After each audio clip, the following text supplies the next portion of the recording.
ছোট আলু আর শুটকি দিয়ে গিমা ভাজি রেসিপিটি দেখে নিন। এতটাই মজাদার এই গিমা ভাজিটা, আসলে এটা না খেলে বলা যাবে না। তো রেসিপিটি দেখতে থাকুন, দারুণ মজাদার।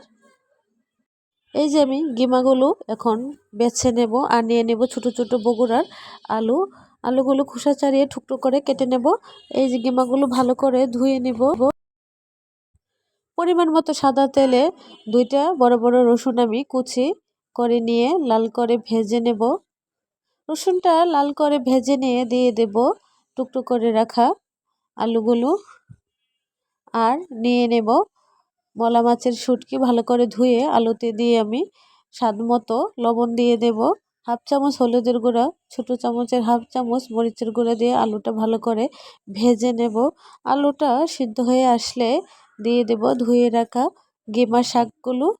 গিমাগুলো দিয়ে আমি ভালো করে উল্টে পাল্টে নাড়িয়ে দেব। 3 থেকে 4 মিনিটের মতো আমি ভালো করে আলুটা ভেজে নেব। দিয়ে দেব 3-4টা কাঁচামরিচ ও একটা বড় সাইজের পেঁয়াজ কুচি দিয়ে আমি আবারও ভেজে নেব। 5 থেকে 6 মিনিটের মতো ভেজে নামিয়ে নেব। রেডি হয়ে গেল আমার ছোট আলু দিয়ে গিমা শাকের রেসিপি, সাথে মলা মাছের শুটকি। অবশ্যই এটা এইভাবে বানিয়ে খাবেন।